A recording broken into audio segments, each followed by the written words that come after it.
नमस्कार मित्रांनो, स्वागत आहे आपल्या प्रोफेशनल सोशल वर्क या चॅनलवरती।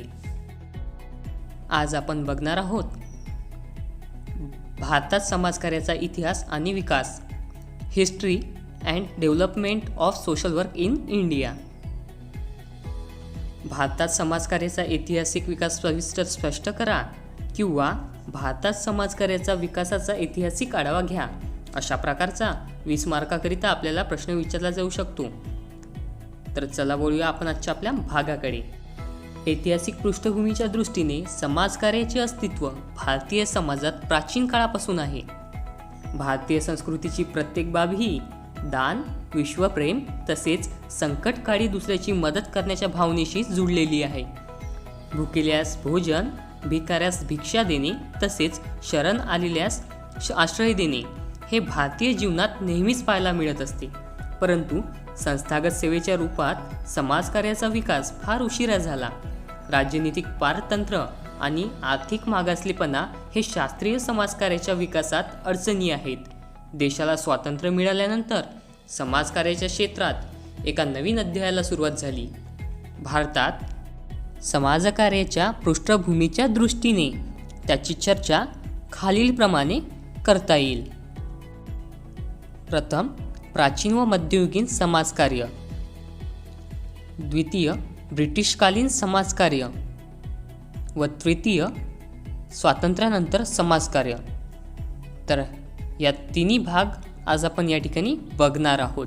समाजकार्याच्या दृष्टीने ऐतिहासिक विकास बघण्यासाठी व त्यांचा आढावा घेण्यासाठी आपल्याला या तिन्ही गोष्टी बघणे अत्यंत आवश्यक आहे। तर सर्वप्रथम आपण बघूया प्राचीन व मध्ययुगीन समाजकार्य।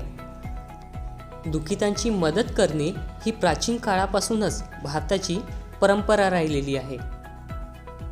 ही भारतात संस्कृती आणि धर्माचे अभिन्न अंग आहे।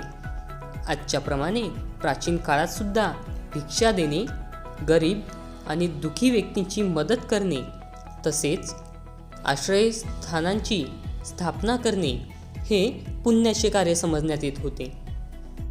प्राचीन भारतात विशेष मदतीची गरज असणाऱ्या व्यक्तींची जबाबदारी शासन, श्रीमंत व साधारण समुदायाच्या सदस्याद्वारे आपसात वाटणी केली जात होती। काही तज्ज्ञांनी खालीलप्रमाणे आपल्याला व्याख्या सांगितलेली आहे। तर सर्वप्रथम डॉक्टर आर मुजुमदार यांच्या मते राजा, व्यापारी, जमीनदार तसेच अन्य सहायता संघटन धर्माचे पवित्र कार्य करण्याकरिता, एक दुसऱ्यांची मदत करण्याकरिता समोर येण्याचा प्रयत्न करीत होते। हे कार्य मंदिर, आश्रम, अन्नदान, संत महात्म्याकरिता आवासाची निर्मिती तसेच त्यांच्याकरिता आवश्यक वस्तूंचे प्रबंधन करण्यात येत होते। या व्यतिरिक्त संयुक्त कुटुंब, जातीय संघटन व पंचायतीद्वारा अपंग, वृद्ध तसेच आजारी व्यक्तींच्या देखरेखीचे काम करण्यात येत होते। अशा प्रकारे डॉक्टर मुजुमदार यांचे मत होते। त्यानंतर गोरे आणि सारेज यांच्या मते दान, पारस्परिक मदत तसेच विश्वप्रेमाच्या मूल्यांवर विशेष भर देण्यात येत होता। भिकाऱ्यांना भिक्षा देणे, निराश्रितांना अन्न देणे, त्यांची देखरेख करणे हे कार्य धार्मिक कार्य म्हणून समजण्यात येत होते। बेघर लोकांना मंदिरात आश्रय, अपंग, दुर्बल तसेच रोगग्रस्त व्यक्तींच्या देखरेखीचे कार्य संयुक्त कुटुंबाद्वारे तसेच जातीय व सामुदायिक परिषदांद्वारा सुद्धा मदतीचे कार्य करण्यात येत होते।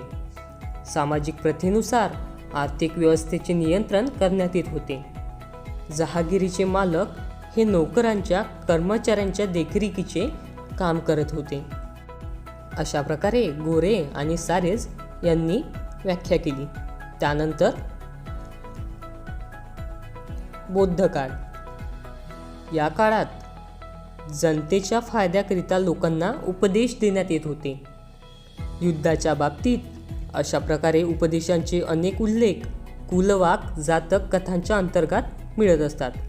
गौतम बुद्धाच्या बाबतीत असा उल्लेख आहे की तरुणावस्थेत त्यांनी खेड्यांच्या बाबतीत मार्गदर्शन केले होते।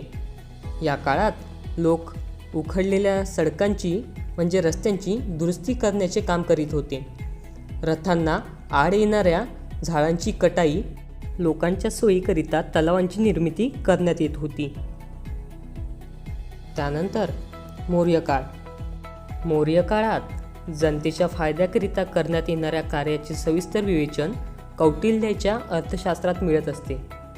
या काळात बालक, वृद्ध आणि आजारी व्यक्तीच्या देखरेखीचे काम अत्यंत पवित्र आणि धार्मिक समजले जात होते. गावात संरक्षणहीन अल्पवयस्कांच्या देखरेखीचे काम गावातील म्हातारे, वृद्ध करीत होते. विद्वान ब्राह्मण आपल्या ज्ञानाद्वारे दुसऱ्या व्यक्तींना लाभान्वित करीत होते. प्राध्यापक निर्धन मुलांकरिता शिक्षण आणि भोजनाची व्यवस्था करायचे.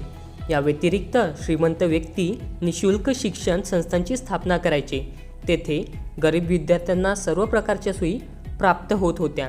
तर अशा प्रकारे मौर्य काळामध्ये सुद्धा आपल्याला समाजकार्य दिसून येत होते. त्यानंतर मुस्लिम शासनकाळ.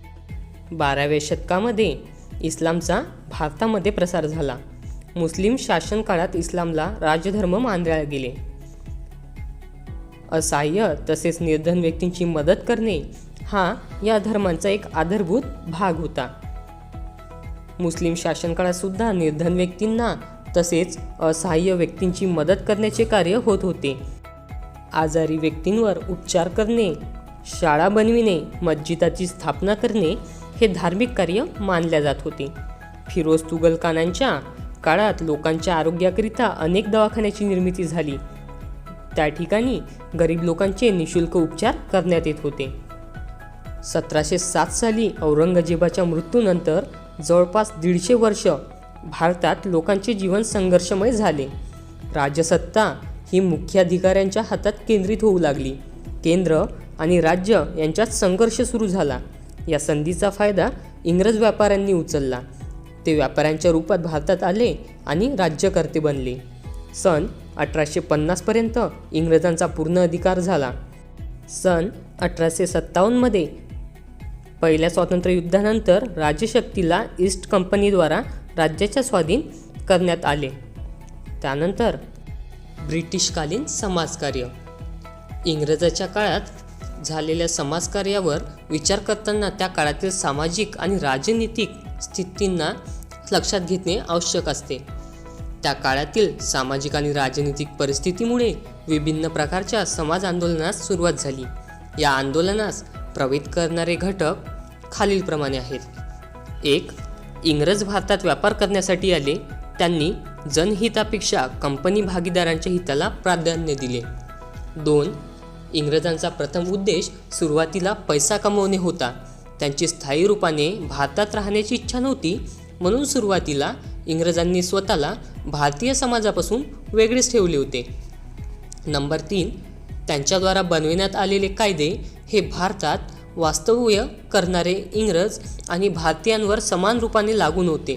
या व्यतिरिक्त भारतीयांकरिता नियम बनविताना प्रचलित नियमांना विशेष महत्त्व देण्यात आले. परिणामस्वरूप सामाजिक परिवर्तनाची गती मंदावली गेली. नंबर 4. ईसाई धर्माच्या प्रचाराने भारतातील अनेक धार्मिक संप्रदायाच्या व्यक्तींना आपले संघटन बनविण्यास प्रेरित केले गेले. नंबर 5. पाश्चात्य सभ्यता तसेच शिक्षणाच्या प्रसाराने भारतीय विचारधारा प्रभावित झाली. अनेक व्यक्तींना सुधार आंदोलन आवश्यक वाटायला लागले. ईसाई धर्म प्रसाराचे कार्य सर्वप्रथम बंगालमध्ये झाले होते. तेथील तत्कालीन परिस्थितीचे वर्णन एस नटराजन यांनी केले गेले. संकट काळातील तक्रारींना त्या सर्व देशांना प्राप्त केले जाऊ शकते ज्यांनी आपल्या मागे एक निर्मित साहित्य सोडलेले आहे. परंतु भारतात या पतनास 18व्या शतकाच्या शेवट 11व्या शतकाच्या मधात निश्चित रूपाने स्वीकारल्या जाऊ शकते. बंगालमध्ये विश्वास आणि आदर्शाच्या संघर्षाचा, अंधविश्वास व ढोंगी ब्राह्मणतेचा तसेच धार्मिक अनुशासनाच्या शिथिलतेने स्पष्ट चित्रे मिळतात. ही संपूर्ण बाब लागू होती. आपल्या पतनाच्या पराकाष्ठामध्ये जाऊन बंगालने जाती, रीतिरिवाज तसेच ब्राह्मणापासून ग्रस्त देशाचे चित्र प्रस्तुत केले. यात स्त्रियांनी अधिक यातना सहन केल्या, कारण सर्वात जास्त दयनीय अवस्था ही स्त्रियांचीच होती. पडदा पद्धती, बालविवाह, वाईट प्रथा, अशिक्षा या सर्व वाईट गोष्टी स्त्रियांना बंधनकारक होत्या. त्याचप्रमाणे लग्नानंतर पती मरण पावल्यास त्याच्या चितेवरती सती जाणे हे बंधनकारक होते आणि तसे नाकारल्यास तिला अत्यंत कठोर यातना देण्यात येत होत्या. या स्थितीमुळे विविध होऊन विवेकशील व्यक्तींना समाज सुधारणेच्या दिशेने समोर जाण्याची प्रेरणा मिळाली. देशाच्या विभिन्न भागात समाज सुधार चळवळींना सुरुवात झाली. याचे विवरण पुढीलप्रमाणे आपल्याला दिसून येते. प्रारंभिक समाज सुधार चळवळ. सन 1780 मध्ये बालविवाह, बहुविवाह, सतीप्रथा इत्यादी वाईट प्रथांपासून समाजाला मुक्त करण्याच्या दिशेने प्रयत्न सुरू झाले. पाश्चात्य शिक्षणाच्या प्रभावाने या सुधार कार्यांना अधिक उत्तेजित केले. राजा राममोहन रॉय यांनी या चळवळीला नवीन दिशा दिली. सन 1828 मध्ये ब्राह्मो समाजाची स्थापना झाली, ज्यात मूर्तिपूजेचा विरोध, जातीय विषमतेपासून दूर, स्पृश्यास्पृश्य भेदभावाचा प्रखर विरोध, मनुष्य समानतेचा सिद्धांताचे प्रतिपादन करण्यात आले. या कार्यांना समोर वाढविण्यात द्वारकानाथ टागोर, देवेंद्रनाथ टागोर, शशीपत बॅनर्जी तसेच केशवचंद्र सेन यांची नावे उल्लेखनीय आहेत. केशवचंद्र सेन हे एक असे समाजसुधारक होते ज्यांनी स्त्री शिक्षणाला अधिक महत्त्व दिले, ज्यांचा परिणाम म्हणजे हिंदू मुलींकरिता पहिली शाळा सन 1849 मध्ये काढण्यात आली. त्यानंतर सन 1856 मध्ये हिंदू विधवा पुनर्विवाह अधिनियम, हिंदू विडो रिमॅरेज ॲक्ट 1856 पारित करण्यात आला. या अधिनियमानुसार विधवा विवाहास कायद्याने मान्यता प्रदान करण्यात आली. तर अशा प्रकारे विधवा विवाहास मान्यता मिळाली. त्यानंतर प्रतिबंधक अधिनियम. या सुधार चळवळीचे परिणाम म्हणजे सन 1829 मध्ये प्रतिबंधक अधिनियम पारित करण्यात आला, ज्याद्वारे सतीप्रथेला अवैध घोषित करून त्यात भाग घेणारे व त्यास प्रोत्साहित करणाऱ्या व्यक्तींना दंडनीय घोषित करण्यात आले. म्हणजे ज्यांनी सतीप्रथेला प्रोत्साहन देत होते त्या व्यक्तींना दंड मिळू लागला.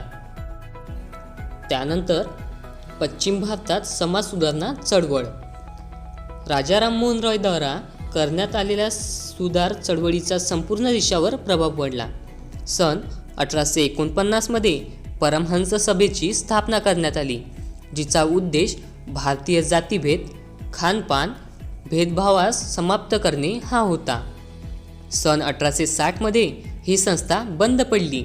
4 वर्षानंतर प्रार्थना समाजाअंतर्गत विधवा पुनर्विवाह, स्त्री शिक्षण इत्यादीकरिता सुधार कार्यक्रमाची सुरुवात झाली. या कार्यांना समोर वाढविण्यात तेलंग, रानडे अशा चंदावरकर इत्यादी नेत्यांनी योगदान दिले. या समाज सुधारकांनी इथेच थांबले नाही, तर अन्य प्रकारे कार्य करण्यास सुरुवात केली होती. न्यायमूर्ती रानडे यांनी सन 1861 मध्ये विधवा विवाह संघ स्थापन केले. यांनीच पुढे डेक्कन सभा नावाची नवीन संस्था स्थापन केली. या संमेलनाचा उद्देश बालविवाह, हुंडा प्रथा बंद करणे, स्त्री शिक्षणाचा प्रसार करणे, जातीभेद नष्ट करणे, हिंदू मुस्लिम योग्यता स्थापित करणे हा होता. या स्थापनेचे श्रेय आगरकर, चंदावरकर व कर्वे यांनी स्त्री शिक्षणाच्या क्षेत्रात महत्त्वपूर्ण कार्य केले. त्यानंतर सन 1877 मध्ये स्वामी दयानंद सरस्वती यांनी मुंबईमध्ये आर्य समाजाची स्थापना केली. यानंतर स्वामी विवेकानंद 1862 ते 1902 मध्ये यांनी रामकृष्ण मिशनची स्थापना केली. यांनी सन 1811 मध्ये कन्याकुमारीमध्ये भारताच्या जनतेकरिता आपले जीवन समर्पित केले. त्यांनी जातीप्रथा व मूर्तिपूजेला विरोध केला. अमेरिकेच्या धार्मिक यात्रेवरून वापस आल्यानंतर त्यांनी 1897 मध्ये या मिशनची स्थापना केली. सन 1881 मध्ये मॅडम ब्लवास्की आणि कर्नल थॉलकॉट यांनी मद्रासमध्ये थिओसॉफिकल सोसायटीची स्थापना केली. 1893 मध्ये जेव्हा मिसेस ॲनी बेझंट भारतात आल्या तेव्हा त्यांनी बुद्धिजीवित यांनी थिमॉसॉफिकल सोसायटीकडे आकर्षित केले. समाज सुधारणेच्या दृष्टीने या संघटनेचे महत्त्वपूर्ण योगदान होते. तसेच 1882 पंडिता रमाबाईद्वारा पुण्यात आर्य महिला समाज नावाची संस्था स्थापन करण्यात आली होती. या संस्थेद्वारा अनेक ठिकाणी अनाथालये व मुलीकरिता अनेक ठिकाणी शाळांची स्थापना करण्यात आली. यानंतर सन 1887 शशीपत बॅनर्जीद्वारा बंगालमध्ये हिंदू विधवांकरिता एक विधवागृहाची स्थापना करण्यात आली. धोंडो के कर्वे द्वारा पुण्यामध्ये विधवागृहाची स्थापना करण्यात आली. तसेच एक विधवागृह सन 1881 मद्रास येथे स्थापन करण्यात आले होते. त्यानंतर समाजकार्य सन 1920 पर्यंत कोणकोणत्या संस्था कार्यरत होत्या किंवा स्थापना करण्यात आल्या होत्या ते आपण बघणार आहोत. तर 19व्या शतकानंतर भारतीय समाजकार्याच्या क्षेत्रात नाविन्य आले. भारतीय समाजसुधारक संस्थेला मद्रासमधून मुंबईमध्ये स्थानांतरित करण्यात आले आणि संस्थेद्वारा राष्ट्रीय पुनर्निर्माणास आपले लक्ष घोषित करण्यात आले. सन 1904 एक संमेलन झाले ज्यात विभिन्न समुदायाच्या सुधार संघाच्या कार्यात समन्वय स्थापित करण्याचा निर्णय घेण्यात आला. या काळात खालील संस्थांची स्थापना करण्यात आली होती.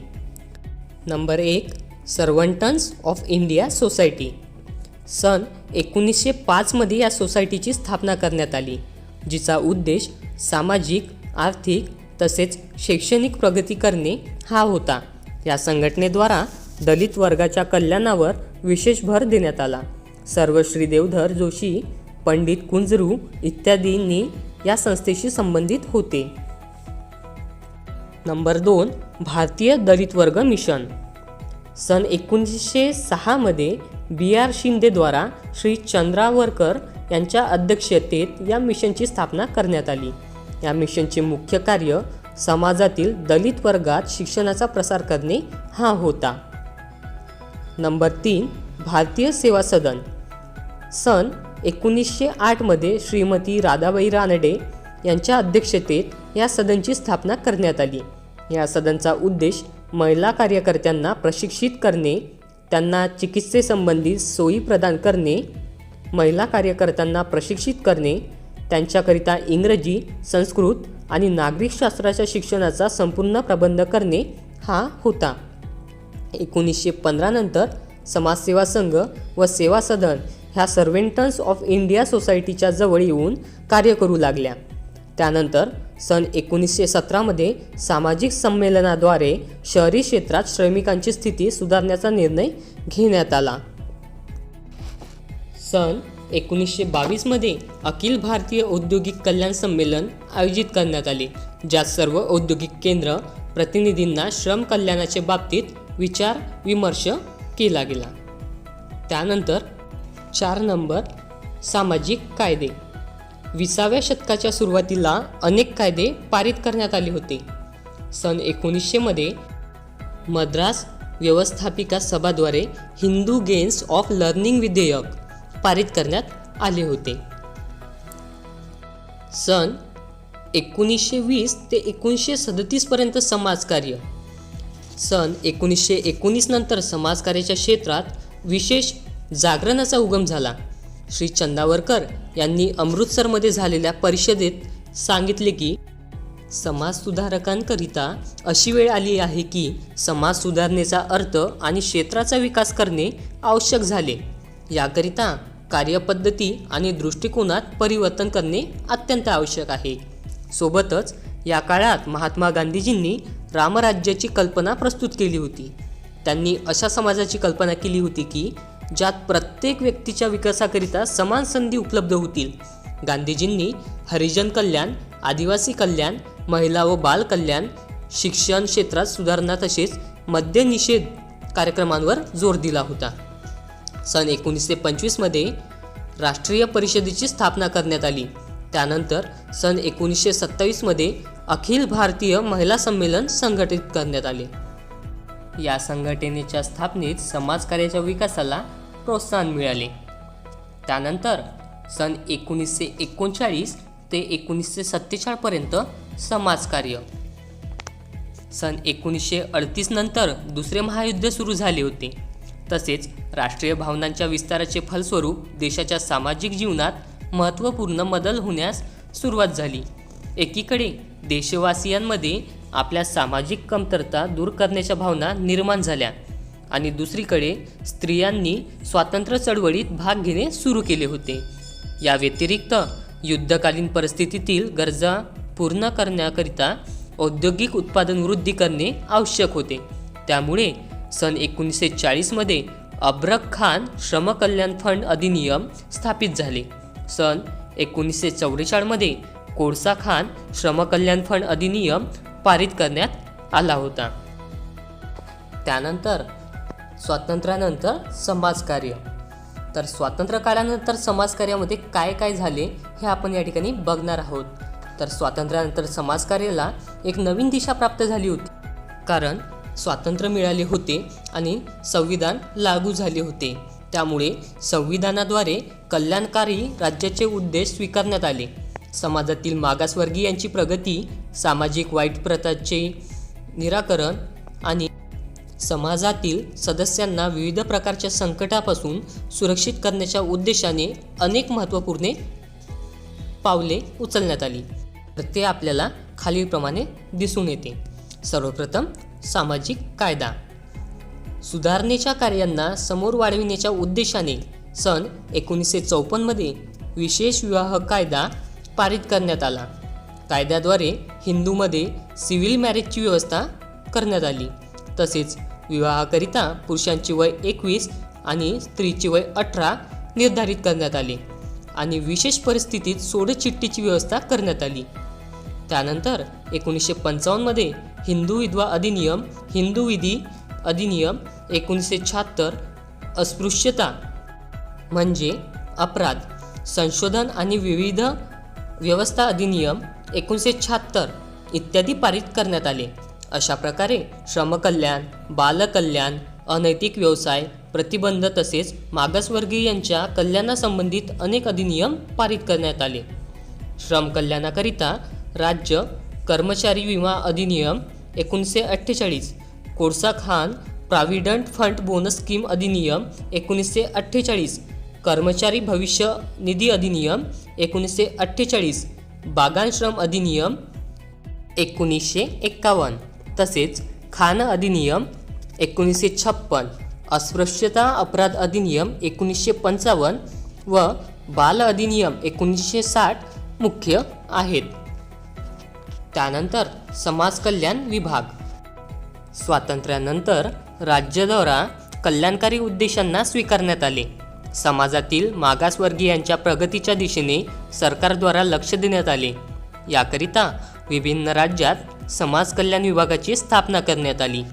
केंद्र स्तरावर समाज कल्याण विभागास सन 1979 पासून मंत्रालयाचा दर्जा देण्यात आला. त्यानंतर सामाजिक शिक्षण. स्वातंत्र्यानंतर सामाजिक शिक्षण आणि समाजकार्याच्या शिक्षणाची जबाबदारी शिक्षण मंत्रालयाकडे सोपविण्यात आली होती. या मंत्रालयाअंतर्गत देहरादूनमध्ये आंधळ्यांचे शिक्षण व पुनर्वसनाच्या उद्देशाने 2 संस्थांची स्थापना करण्यात आली. या व्यतिरिक्त शिक्षणाच्या नवीन पद्धतीचे अध्ययन आणि प्रसाराच्या उद्देशाने मंत्रालयाअंतर्गत एका वेगळ्या शाखेची सुद्धा स्थापना करण्यात आली होती. त्यानंतर केंद्रीय समाज कल्याण बोर्डाची स्थापना. समाज कल्याणाच्या कार्यात समन्वय करणे तसेच गैरसरकारी संघटनांना समाज कार्याकरिता अनुदान देण्याच्या उद्देशाने सन 1953मध्ये केंद्रीय समाज कल्याण बोर्डाची स्थापना करण्यात आली. याद्वारे विविध राजकीय आणि गैरसरकारी कार्यक्रमात समन्वय स्थापित केले गेले. यावरून हे स्पष्ट होते की भारतात समाजकार्याच्या क्षेत्राचा मागील वर्षात अत्याधिक प्रसार झालेला आहे. सन 1780मध्ये ईसाई धर्म प्रचारकांच्याद्वारा जनमत प्रभावित करण्याच्या उद्देशाने समाजकार्याची सुरुवात करण्यात आली होती. त्यावेळेपर्यंत समाजकार्यात सुधारात्मक आंदोलनाचे स्वरूपात संपन्न करण्यात आले होते. परंतु स्वातंत्र्यानंतर समाजकार्यास राज्याचे कल्याणकारी लक्ष्य मानण्यात आले. याचा कार्यक्षेत्राचा विस्तार झाला. राज्याच्या विभिन्न विभागाद्वारा समाजकार्याच्या योजनांचे संचालन केले गेले. त्यानंतर बघूया व्यावसायिक समाजकार्याचा उदय. तर पहिल्या महायुद्धानंतर गरजू लोकांच्या मदतीकरिता कोणत्या तरी स्थायी व्यवस्थेची आवश्यकता भासू लागली होती. म्हणून या व्यवस्थेकरिता अशा कार्यकर्त्यांची आवश्यकता भासू लागली की जे समाजकार्याच्या विविध पद्धती आणि प्रशिक्षण प्राप्त असतील. या दिशेने सर्वप्रथम प्रयत्न सोशल सर्व्हिस लीग द्वारा सन 1920 मध्ये करण्यात आले, ज्यात समाजकार्य प्रशिक्षणाची एक अल्पकालीन व्यवस्था करण्यात आली. परंतु या प्रशिक्षणाचा उद्देश वेतनभोगी सामाजिक कार्यकर्ते तयार करण्याचा नव्हता. समाजकार्याला व्यावसायिक रूप प्रदान करण्याची सुरुवात मुंबईमध्ये टाटा इन्स्टिट्यूट ऑफ सोशल सायन्सेसच्या स्थापनेने झाली. ही संस्था सन 1936 पासून 1947 पर्यंत देशात समाजकार्याच्या प्रशिक्षण संस्थांमधील एकमात्र संस्था होती. त्यानंतर दिल्ली आणि बडोदा येथे समाजकार्याच्या प्रशिक्षण संस्थांची स्थापना करण्यात आली. या प्रशिक्षण संस्थांचा मुख्य उद्देश हा देशाच्या आवश्यकतेनुसार प्रशिक्षित सामाजिक कार्यकर्त्यांना तयार करण्याचा होता. यावरून असे स्पष्ट होते की भारतात समाजकार्याची सैद्धांतिक पृष्ठभूमी प्राचीन आहे, परंतु समाजकार्याच्या शास्त्रीय स्वरूपाचा विकास फार उशिरा झाला आहे. यावेळेस याचा उत्तरोत्तर प्रसार होत होता आणि समाजकार्य एका प्रगत व्यवसायाचे स्वरूप प्राप्त करीत होता. समाजकार्याचे व्यावसायिक प्रशिक्षण देणाऱ्या संस्थांची संख्या संपूर्ण भारतात वाढत आहेत, ज्यामधून लाखो विद्यार्थी समाजकार्याचे प्रशिक्षण घेत आहे आणि लाखो प्रशिक्षित कार्यकर्ते व्यावसायिक समाजकार्य करीत आहेत. तर अशा प्रकारे आजचा आपला हा लेसन इथेच संपलेला आहे. आय होप की तुम्हा सगळ्यांना आजचा हा लेसन नक्की आवडला असेल. तरी आजच्या व्हिडिओमध्ये एवढेच. पुन्हा भेटूया पुढील व्हिडिओमध्ये. तरी आपल्या प्रोफेशनल सोशल वर्क या यूट्यूब चॅनलला सबस्क्राईब करायला विसरू नका, बेल आयकन दाबायला विसरू नका, लाईक, कमेंट, शेअर करायला विसरू नका. धन्यवाद.